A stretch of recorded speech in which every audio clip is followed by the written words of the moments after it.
Hello, my lovely listeners. I'm Dr. Mary Barson. And I'm Dr. Lucy Burns. Welcome to this episode of Real Health and Weight Loss. Good morning, beautiful people. Dr. Lucy again today. And I am without Dr. Mary because I am interviewing one of my favourite people in the world, the most incredible woman who has started a spice mix company or a seasonings company, whichever sort of flavour you like to use. A girl who saw a gap in the market that needed to be filled and went for it. Her name is Jordyn Evans. She is the owner, founder of Mingle Seasoning. And if you watch my cooking show, you know that I cannot get enough of it. So I thought I would reach out to her and ask her to come onto the podcast. Welcome, Jordyn. Thank you for having me, Lucy. It certainly has been a flavoursome journey and I am very appreciative of your support. You're a huge Mingle rock star and I love all your creations. Well, do you know what? It's a very organic, to again use another sort of food term, relationship. And I thought I'd sort of share with our listeners about how we kind of, and I'm doing my famous air quotes on podcast, but how we met. So, George, maybe you should tell the story of how we met each other. Yeah, sure. So something that we're really passionate about at Mingle is just creating really simple, easy meals. Like cooking shouldn't be complicated. And something we created was this Mingle cooking equation where we promote people to pick a protein, pick a range of vegetables, and then pick a Mingle flavour. And it means that cooking can constantly be versatile. You can come up with new creations, but if you follow that equation, it means you've got a simple framework to work from. And then one day I received an email from you as a loyal customer, and I read like all customer reviews and emails and was just really chuffed by your email. You were very complimentary, and yeah, you shared that you live with a similar motto, you cook in a similar nature, and really that's your message that you are also sharing with the real life medicine community. And we bonded over a cooking equation. I know, it is so, people, there seems to be kind of like two ways that we eat. We either outsource all of our cooking and eating to, takeaway or meal prepped services, or we seem to be, trying to emulate MasterChef. And there is actually a very happy medium. And I think the way we both approach cooking fits that. We call it build a plate, where yes, pick protein, pick some veggies, add some fat if your protein is lean, and add some flavour. And for me, the flavour is all, people go, do you have shares in that company or something? I'm going, no. But honestly, I reckon I use Mingle 6 nights a week pretty much, because it has just made my life as a busy working mum so easy. And that's actually the bit that I love about it. It's just makes life easy, which is what I think fast food companies try to promote. They're selling convenience. But I can buy my convenience from you, and that makes me happy. Yeah. No, that also makes me happy. And although I am a millennial, there's something that I appreciate about scratch cooking. We call Mingle speed scratch. So it's like the in-between. It provides a little bit of convenience, but that feeling of cooking something, that sense of accomplishment, you don't get with takeaway. And yeah, I guess I have those old school values of valuing cooking and Mingle just being an easy, healthy, tasty solution. At the end of the day, Luce, I want you to look good. I want you to be the mum that serves up a meal that your kids are really happy about, that you feel like you're a good mum, you're serving them something that's tasty, they enjoy it, it's nutritious, and Mingle's just a little part of the equation to help you fulfill that. Totally. And even yesterday morning, I had to be at work at 9:00. It takes me 20 minutes to drive to work. I had a look in my fridge. I mean, what am I going to have? And I look, and there was this chicken technically used by the day before, and I'm thinking, oh, I really don't want it to sit in the fridge for another 10 hours. So I go, you know what? So I whipped out my slow cooker. Basically, I got some butter, some frozen onions that I just flung in. I just slopped in this 1.5 kilo of chicken thighs. I didn't chop it. I didn't do anything. I just plopped it into the pot, put in some cream cheese. I had a little bit of stock paste that I make. And then I got my favorite shaker one, which is the garlic and dill, and just flung, I don't know, quite a few hefty shakes, put the lid on. And then literally that took 7 minutes. I was still at work on time by 9 o'clock. And then when I got home, dinner was done. And I didn't have to think about it. So for me, that is what, I guess, why I bang on about Mingle all the time, but also why I recommend it to just about everyone I meet, because it has changed the way I approach cooking. Yeah, that's awesome. And if anyone hasn't purchased a slow cooker, I am also a big slow cooker fan. I don't have kids myself, but at the moment, I'm living with a friend who has 2 little ones. So I've become like a part-time mama, and I can empathize now on how, on top of running a business and just juggling lots in life, like I can empathize of how restrictive you are with time. So the fact that you can whip up a meal in 7 minutes, put it in the slow cooker, and it can cook whilst you're working, it's just saves the day. Absolutely. Absolutely. Now, darling, tell me about Mingle. Like, for those people that perhaps haven't heard me bang on, and God knows there might be one person in the world, but tell us about it. And I really want to know what made you come up with essentially a herb and spice company. Yeah. Yeah, so I never dreamt of being a spice girl back in the day.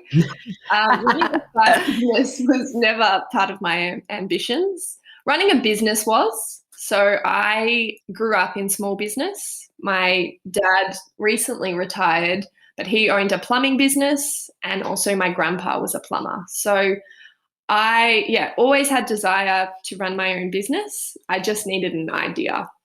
So I started Mingle in 2016.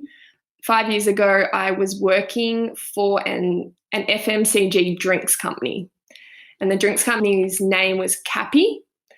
And essentially, Cappy was creating all natural botanical drinks without preservatives, and really trying to challenge the multinational companies, the likes of Schweppes, that were adding sodium benzoate, a range of different preservatives into their drinks. And I just started to realize and question what was in my food and my drinks based on that experience of getting more engaged in ingredients and what was in food and drink. And so one particular Sunday afternoon, I was meal prepping, and being a working professional, I loved meal prepping on a Sunday afternoon just to get organized for the week. So I had my containers out, I had my chicken, I had my veg, and I went to the pantry to grab the seasonings that I'd been using for years. And I think, that was the transition for me, of transitioning from quite a unconscious, what did mum have in the pantry consumer, starting to become more conscious, and started, to read labels and inquire of what was actually in my food. So grabbed the seasoning, looked at it, and I realized that there was a whole lot of ingredients that I'd started to question and that I didn't want to consume. And I also just didn't think they were necessary in seasonings. So ingredients like sugar.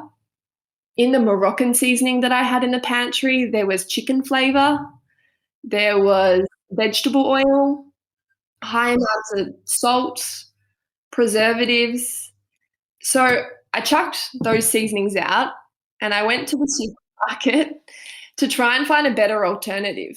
And then when I got to the supermarket, I realized that there was no healthy seasoning brand.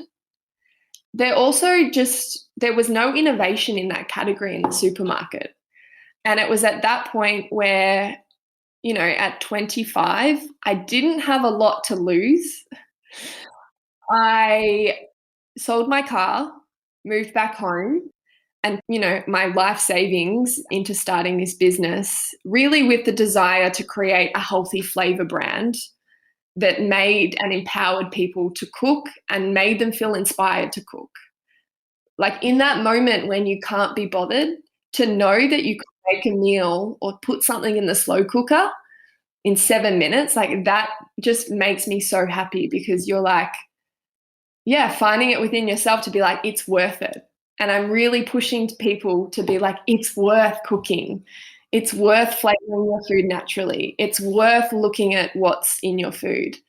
And that compounding does pay off.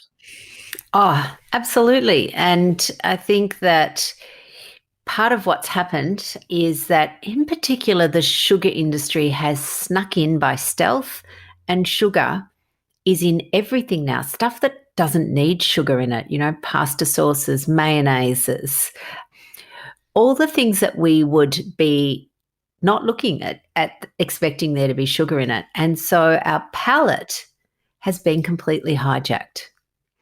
So when we start our programs like our 12-week Mind Body Rebalance, Mary does a fantastic video on the great pantry clean out, she calls it, and she really encourages people to get rid of anything that's got particularly sugar, because it just hijacks our brain.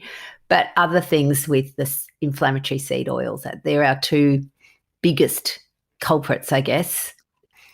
And I don't think people appreciate just how damaging those inflammatory seed oils can be and why food companies use them.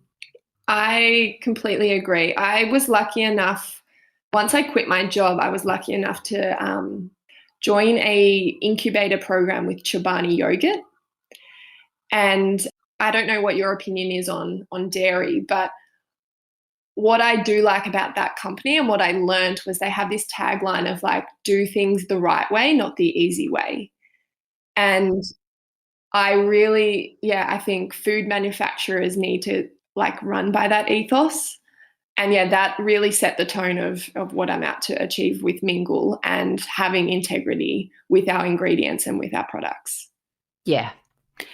I think for a lot of companies, it all comes down to marketing, not marketing, they're marketing geniuses, but it comes down to money.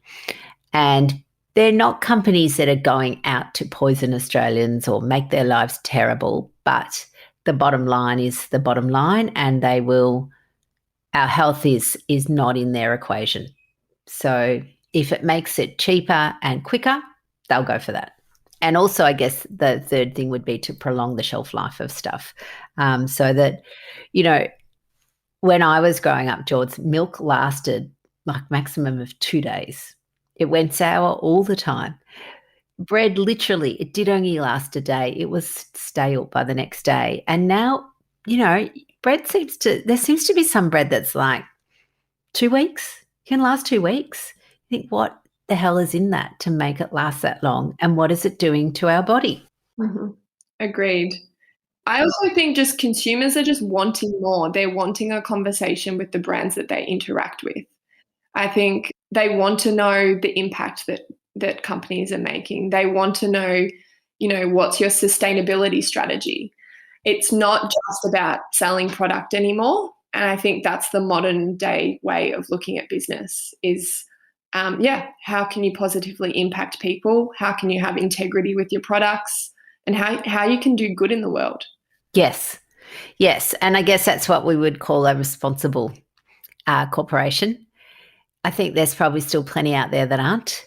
And there's plenty out there, and I know that people have heard me bang on about Nestle and Coke, who I would not put in this category because they are, in my opinion, not companies that I would list as being having high levels of corporate responsibility.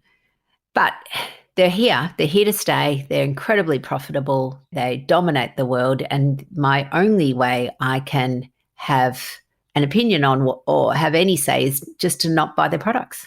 So that's basically, I vote with my feet and encourage anybody else who's aware of their health to do the same. Yeah, no, agreed. I try and stay away from shaming and blaming, and I try and go like, how can this be swapped where I can empower and educate customers to choose exactly what you said of how can I just support by not buying their products. Yeah, totally. And then the flip for me, I guess if your flavour tasted like rubbish, I probably wouldn't buy it. But one of the other things that I do love is that, you know, you're Australian young female woman. God, there's a tautology. But, you know, you are exactly the person that me as a older than you, but wanting to support other women, that's who I'm going for. And I think other people are looking at that and going, yeah, we need to be supporting women entrepreneurs who have vision to actually, because, and again, I don't want to bring a lot of politics into it, but the world is talking about Jacinda Ardern and the way she leads, because it is so different to what the majority of other countries have done. And they are loving her for it. So, you know, I see you in that vernacular but with a food company. Yeah. Oh, thank you. That means a lot. I certainly look up to Jacinda and the way she empathetically leads. And yeah, sometimes I do put on that armor of having to be powerful and strong, but the beauty of my leadership, which I've reflected on with my team, is actually the vulnerability and softness. And I don't see myself superior to anyone, to my customers, to my team. Like, it's just all an open conversation. And regardless of how big Mingle grows, like, I'm just still Jordyn. I just still am a relatable female that has had a dream, that has given it a shot, that has bloody worked her little butt off. But I think it's important not to lose sight of the humanity aspect of business and life. Totally. Which actually segues beautifully into one of the stories I would like you to tell our listeners, which you told me in one of our first little chin wags, which is the story of your nana. Yeah, awesome.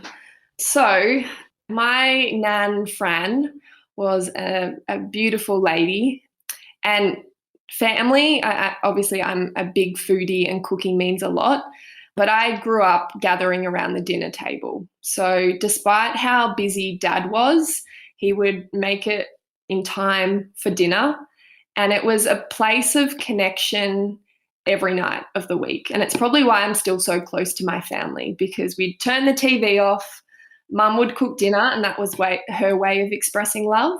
And then my dad was kind of the facilitator and the talk around the table, and would ask us how our day was.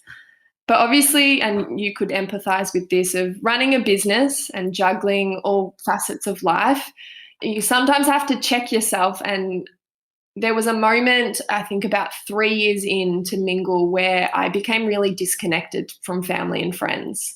And I was just prioritizing business and results and pushing and pushing and pushing. And one day, my intern at the time, who is now my head of product, and she creates Mingle products and she manages all the manufacturing, she brought in this cookbook called Nonna to Nana, and said, "Oh, Jords, we should do a marketing campaign of Have You Called Your Nana?" And I said, "What a great idea, Em, but I haven't spoken to my nan in 6 months because I am too busy." And often, we use the I'm too busy as an excuse to forget about just the simple, really important things in life. So I picked up the phone and I called my nan and I said, "Nan, I'm really sorry I haven't spent any time with you. I want you to come over for dinner on Monday night, and I want to cook you something and just properly connect again, because you're not getting any younger." I remember that night, 5 o'clock hit, and I was like, "Oh, why did I commit to dinner with Nan? I'm too busy." And I just remember Emma going, "Jordyn, leave." Which is just a lesson for me now of there's always going to be something. There's always going to be something in our inbox, but it's for us to have the boundaries to say, today I've done enough. So, yeah, I whipped up a delicious meal for Nan, and she was really excited to see me. And before we got to the table, I had my phone. And at that time, and to be honest, I still need to work on this. I am quite addicted to my phone, emails, social media. But that specific night, I put my phone down and I said to my little sister before we sat down, I said, let's make Nan the hero tonight and let's pretend she's a stranger. And let's ask her new questions as if we've never known her, because I actually thought my Nan in that moment, like I thought she was quite a simple, I actually said to my little sister she was quite boring. And I was like, this lady has wisdom in her, but it's for me to ask the right questions and it's for me to be curious again about this lady. And yeah, I just learnt so many new things that night, Lucy, about my grandma that I'd never discovered before. And 2 weeks after that, I was heading to the US, got off the plane, turned my phone on, and my nan had passed away from a sudden heart attack. Oh, Yeah, and it was a crossroads personally and professionally, because I realized what was actually important in my life going forward. Like, relationships is something that I really now don't take for granted, and I try and make time for everyone, in particular family. And I also realized that Mingle wasn't just about selling seasonings. It was really about now, like, sharing that story and educating people on how important it is to connect. And food is such a powerful vehicle to do that. And that was also the moment where I decided to get business partners into the business to help me operationally, because my ambition was also bogging me down. I don't think that's the right term. My ambition was yes. it was burdening me, and Yes. I needed the right people in my business to help operationally so that I could continue to share this message and, yeah, connect with people like yourself. Yep. Yep. I love that story. I might just mention one last thing, Luce. Yeah. So we launched our Coles seasoning canisters into the supermarket in August last year. And what we decided to do was we actually put conversation starters on the back of the bottle, inspired by my nan, to really, like, just start the conversation of, ask someone what's their most embarrassing moment, or ask someone when was the first time you fell in love. Like, just opening new dialogues makes you discover people in a new way.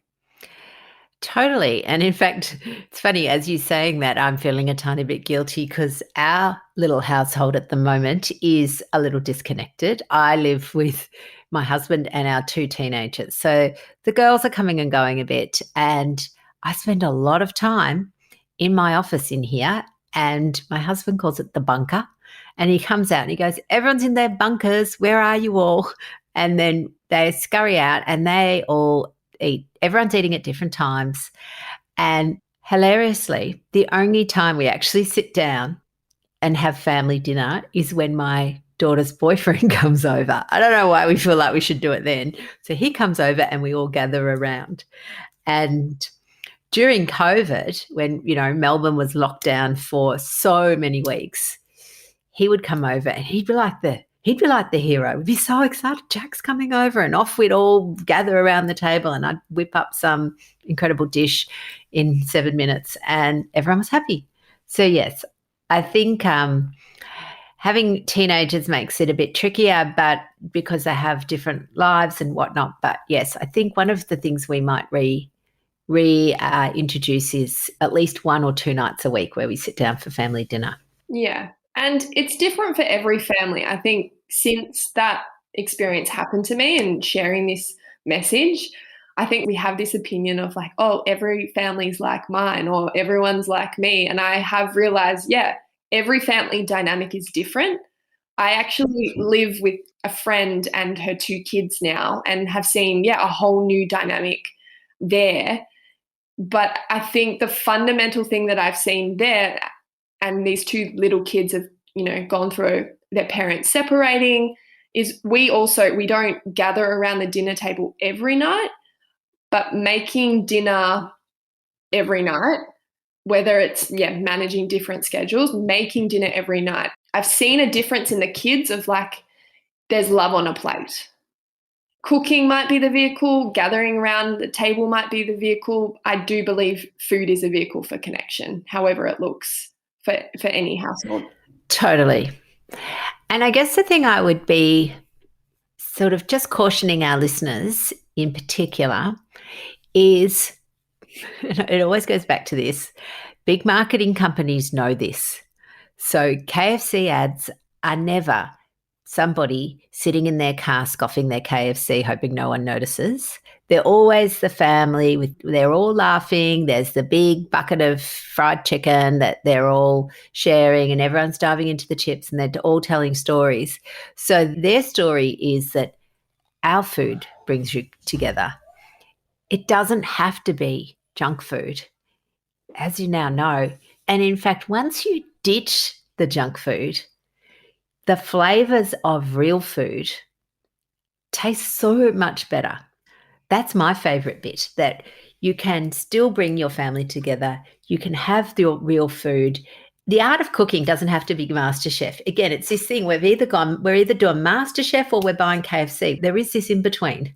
And I think that's focusing on that we don't have to make it a 3-hour extravaganza in the kitchen, but we also don't have to just drive by.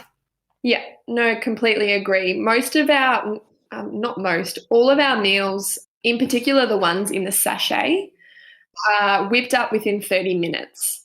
So I don't want people slaving away in the kitchen. Cooking should be like fast, simple, and you shouldn't be tired after cooking. You should be excited. You don't want 42 saucepans to clean up either. I mean, it just needs to be, a 1 or a 2 pot wonder. One pan. Yes. So, and again, anybody who's listening may know that I do this. I have a little giggle because I call it my cooking show, but I mean, I'm not a cook. I don't chop things. I have not ever mastered that fine chopping art of, not chopping your fingers off, but being able to cut a capsicum in, 0.3 of a second. My cooking is rough and ready and it's done live, and I just pick a protein, grab a couple of veggies, add a little bit of fat and add some flavor. And it can look so different because of the options for flavor that I now have thanks to you. Yeah, you have probably 10 different flavors to pick from.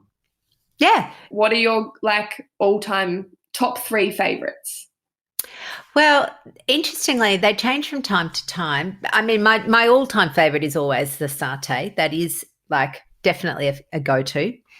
I eat the taco one because I love doing a taco bowl. So people go, oh, how can you do tacos if you're doing low-carb real food? And I go, well, the taco is just a processed corn something or other. It doesn't even do anything. You can just have the bowl with the beautiful taco seasoning. I'll put some mushrooms and some capsicum in it. I'll serve it in the bowl with a dob of avocado, a blob of sour cream and some cheese on top. I reckon I could eat that every night of my life, but I do like to mix it up a little bit. The shaker one that we probably use the most in our house is that dill, the ranch. I think it's called ranch. It's the dill one because that I really like if I did like that chicken dish that I did last night, which was basically just chicken and cream cheese and then some flavouring. But I also shake that onto salmon. So one of my kids is a pescatarian, so we eat a reasonable amount of fish, and the salmon fillets, I just put some olive oil on, sprinkle that Mingle, put it in the oven, and the skin comes up crispy. So it's like I'm some blooming restaurant chef owner because suddenly I'm presenting crispy skin, herb-crusted salmon in 7 minutes. Oh, that's so good. So you're absolutely right about it making us look good. It does, and I'm so happy about that. We literally have that on the sachets. We're here to make you look good. I don't need the credit. It's all you. I know.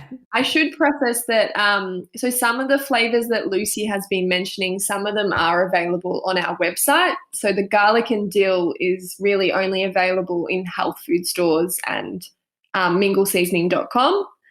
And also the satay, that's another one of your favorites. that's also only available on our website or health food stores. And then we do have 5 flavors in Coles, which we landed. So we started in Coles last November, which was a huge dream of mine, trying to shake things up in the spice aisle. And yeah, I guess 5 years ago, looking at that spice aisle going, there needs to be a healthy new player to see the product on shelf, and I guess to have the product more accessible to more Australians.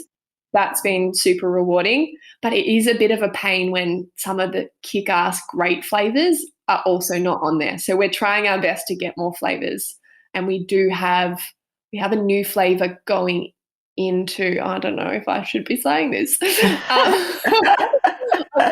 but in July we have another flavor going in. You've heard it here first, folks, at Real Health and Weight Loss. A new Mingle flavour going into Coles. And look, you know what? I think these days people are so used to online shopping. Maybe that's what COVID did for us. We're now good. We're very good at going to websites and just ordering. So I use the spag bowl a lot because my family likes spag bowl. And I also do it I did it the other day on the show in the slow cooker. I actually did it too. I did because I also have a pressure cooker for the days where I've forgotten to put the slow cooker on. I can get a slow cook type meal, but with the pressure cooker. And I did it with a big slab of topside. So just the topside roast, which is really doesn't roast up particularly well in the oven. It's dry and it's a bit naff. But if you stick it in a slow cooker with your passata and a sachet of the Mingle, then you've got beautiful pulled roast beef. It's perfect. Delicious. Yeah. Awesome. I also need to make note of the hearty stroganoff is my all-time favorite. That's your favorite. Yes. That is my fave. And through COVID, I discovered a new way to cook with it using beef balls. So I just do onion, shredded zucchini, and beef mince just in balls, and then mushrooms, and then the stroganoff mix, some stock, sour cream, and it's really delicious. Oh, fantastic. Beautiful. I turned your the curry into chow mein the other night, and basically I've given the incredibly quick way, which is, a kilo of mince or half a kilo of mince or whatever amount of mince you've got in the fridge. Again, my packet of frozen onion. I talk a lot about frozen onion because a lot of people won't use onion because it makes them cry and they're really crying about it. And then you can either get a packet of just coleslaw mix, which is just basically cabbage and carrot.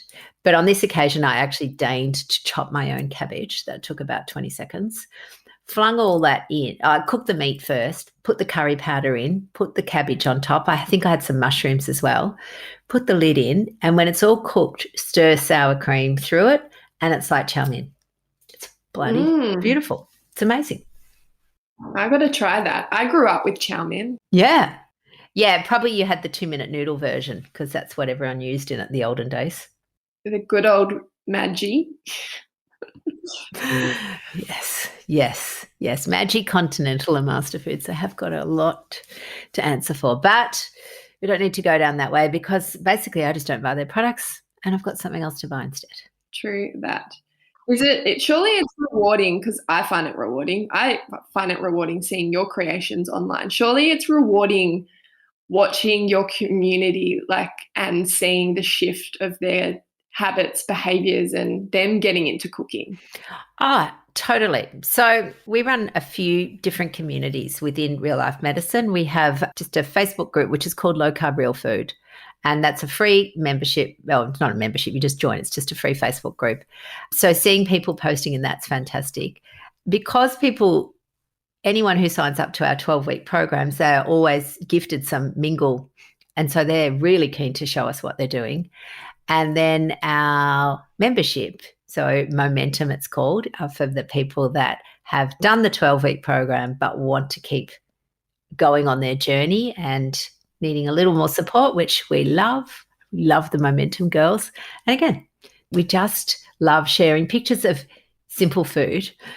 Dr. Mary has this new phrase she's coining called ugly food and it's really the idea that, your food doesn't have to be MasterChef quality plated up. to be delicious and nutritious. When we first started posting pictures of our food, I'm saying to her, Ness, you can't put the brown plates. Everyone hates brown plates. They're so ugly. Get some white plates. She goes, I don't have any white plates. I'm going, oh. Anyway, so as an act of rebellion, she's now done, the hashtag is ugly food, but it's bloody delicious and it's always on a brown plate. I like that she owns it. Yes. And if you check out Mingle's Instagram, more often than not, we just post like relatable, real food. I'm not going to ever do like a fancy as gourmet traveler, to be honest, like photo shoot, because it's about those real meals. I want someone to look at that shot, like as much as you probably joke with Mary of like, no one's going to cook that, Mary. I guarantee you, like, yes, people eat with their eyes, but there are people that are like, they want the confidence to know that they can cook that. And it's endearing to know if Mary can cook it, I can cook it. Absolutely. And it doesn't have to be perfect. This is the whole thing. Because all the cooking shows show complex meals, people have become frightened about cooking and they think they have to follow a recipe to the absolute T and it has to involve, 22 steps. Yeah, I can't tell you the last time I followed 22 steps. I don't think I've ever followed 22 steps. No. Well, George, it has been delightful to talk to you this morning. I really appreciate you coming on the podcast. If people want to find you and find Mingle, where do they go? So head to our website, mingleseasoning.com, and also give us a cheeky follow on Instagram at Mingle Seasoning. And then I love people reaching out to me. So if you want to email me, it's Jordyn, Jordyn, at mingleseasoning.com. And thank you for having me on board. And thank you so much for the support, Lucy. It really means a lot. Female to female, business owner to business owner, human to human. I really appreciate the support. You are welcome, gorgeous girl. And I think that, the authenticity that you show shines through. And for those of you who are wondering, Jordyn packs the boxes. She's not just up there bossing everyone around. She's in there, hands-on, down and dirty, really, really taking ownership. So congratulations, Jords. You said you purchased the Mother's Day kit and I was like, for your mum, and I said, oh, I was hand wrapping them this morning. Yeah, I know. Yeah, it's not glamorous over here, but it's certainly tasty and we want our customers to be happy. Absolutely.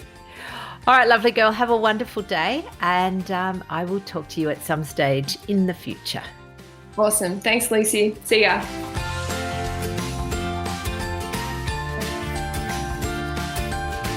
So, my lovely listeners, that ends this episode of Real Health and Weight Loss. I'm Dr. Lucy Burns. And I'm Dr. Mary Barson. We're from Real Life Medicine. To contact us, please visit rlmedicine.com. And until next time, thanks for listening.